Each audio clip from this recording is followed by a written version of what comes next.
Hi, people of YouTube. Wayne Hackman here, aka Waxstar, or for the purpose of this video, 5 Zulu 4 Whiskey Hotel 5Z 4 WH. This has got a little bit of an amateur radio feel to it.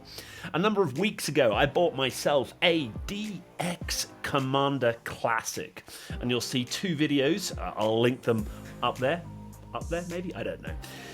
And you can look at those, you can see me unbox what you get for your money, and then you can see me putting the DX Commander together. Well, over the period the last month, I've been putting the DX Commander through its paces, and admittedly I've only been in the ham world for, well, less than 6 months. I've been really enjoying it, and operate on a couple of modes. Let me just show you my equipment here. So I've bought some second-hand equipment and some brand new equipment over the last few months. I've got an old Atom Aspire 1 Acer notebook there, which does all my logs on, and you can see I've got Ham Radio Deluxe on there, which controls the Yaesu FT818, which I'm really using for low power modes, as well as predominantly when I go out into the field. I set up a low power station. I've got a little 30-watt amplifier that goes with that. You can see the auto tuner above that as well. You can check out a video that I've done on that if you're interested, and that works great together. The laptop, the auto tuner, and the Yaesu work really nice together, and at the moment they're connected to an end-fed wire, which also I've done a little video on as well. But what I'm going to focus on today is the little Kenwood down the bottom. So obviously I like doing digital modes on low power mode, but I also like to do voice. I like to have a little chat with people out in the world, and well, I have to say the DX Commander has been great at enabling me to make some contacts. So doing weekends and the occasional evenings, I've been able to make some really nice contacts, particularly in the African continent. So I live in Kenya, if you don't know that already. But down in South Africa, I've made a number of contacts: Botswana, Zimbabwe, Israel, even into Russia and India as well. And so I've been really impressed with the ability of this DX Commander, and I have to say it's my first aerial build, and you can probably look back at the videos and go, there are better ways of doing that, and please do let me know if there are better ways of doing it. I'm trying to work out how to improve the static, so I put a whole load of radials down on the ground, but still haven't done that. But I've got a few power lines in the garden, which I know isn't helping, so I'm going to try and reposition the Commander in different places in my garden to see if that improves the static. But I've really enjoyed using it, and as you can see from my log, I've just got loads of logs. I've been predominantly successful on the 20-meter band, although I've had some contacts on the 40-meter band. But I also know that the propagation, we're at the bottom of the sun cycle, and so things will only get better as we go on. So if I'm making these sorts of contacts now, where the propagation isn't so great, I'm quite excited about the possibilities of what the next 5 years will bring. So let's just do a little quick SWR test. And you can see I've got an SWR meter connected to the Kenwood, and nothing in between. There are no aerial tuners. The actual radio doesn't have a radio tuner, although I know that I can get one.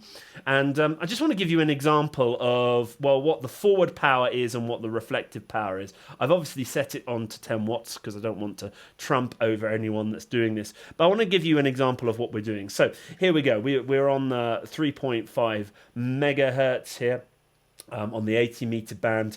And the Classic isn't set up for this, but I just wanted to give you an example of what it's putting out on each band. So here we go. So this is the 80-meter band. So you can see that it's just barely hitting 1 on the meter. Obviously we're set to 10 watts, the internal line here and the internal line here is what we're looking at. So we're barely hitting 1 on the SWR meter, and we're putting out quite a bit of power, although I have got quite a long run of cable. So let me try again. You can see that that actually I'm quite impressed with this, although you can see the static is quite high on the radio. So I would love advice on any way I can improve static. I've got some graphite rings coming, stuff like that. Okay, let's move up a band now. Let's move to the 40 meter band. Let's try that again.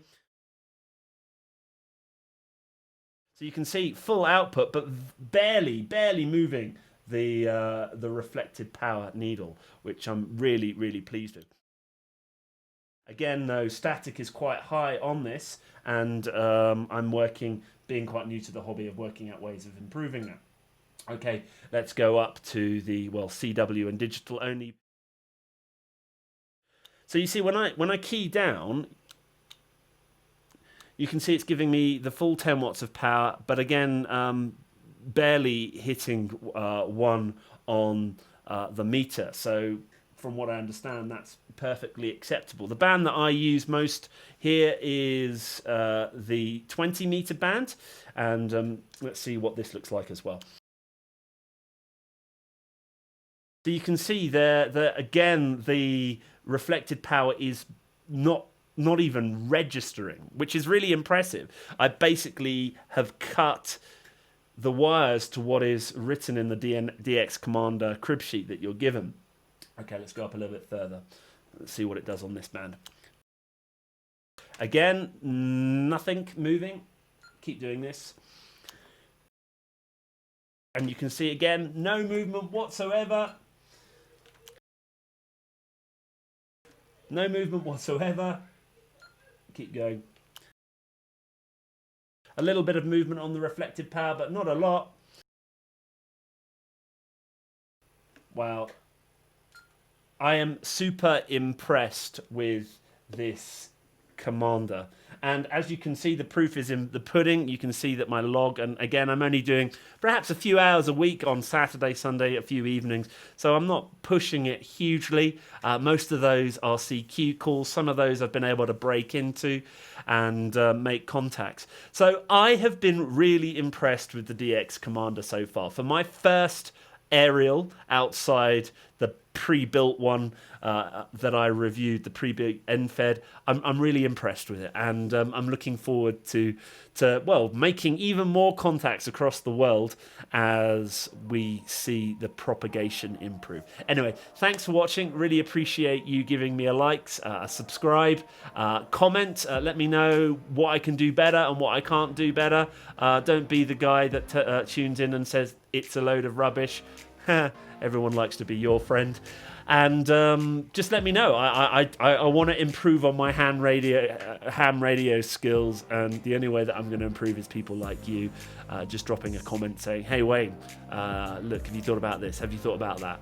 And if you have been one of my contacts over the last month or so, really appreciate you supporting. There's been some lovely guys down in South Africa that have said, look, listen, break into our calls.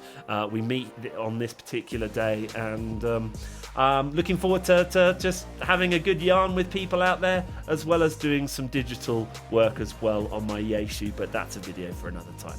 Anyway, if you have been watching, much appreciated. Have a great one, and I'll see you in the next video.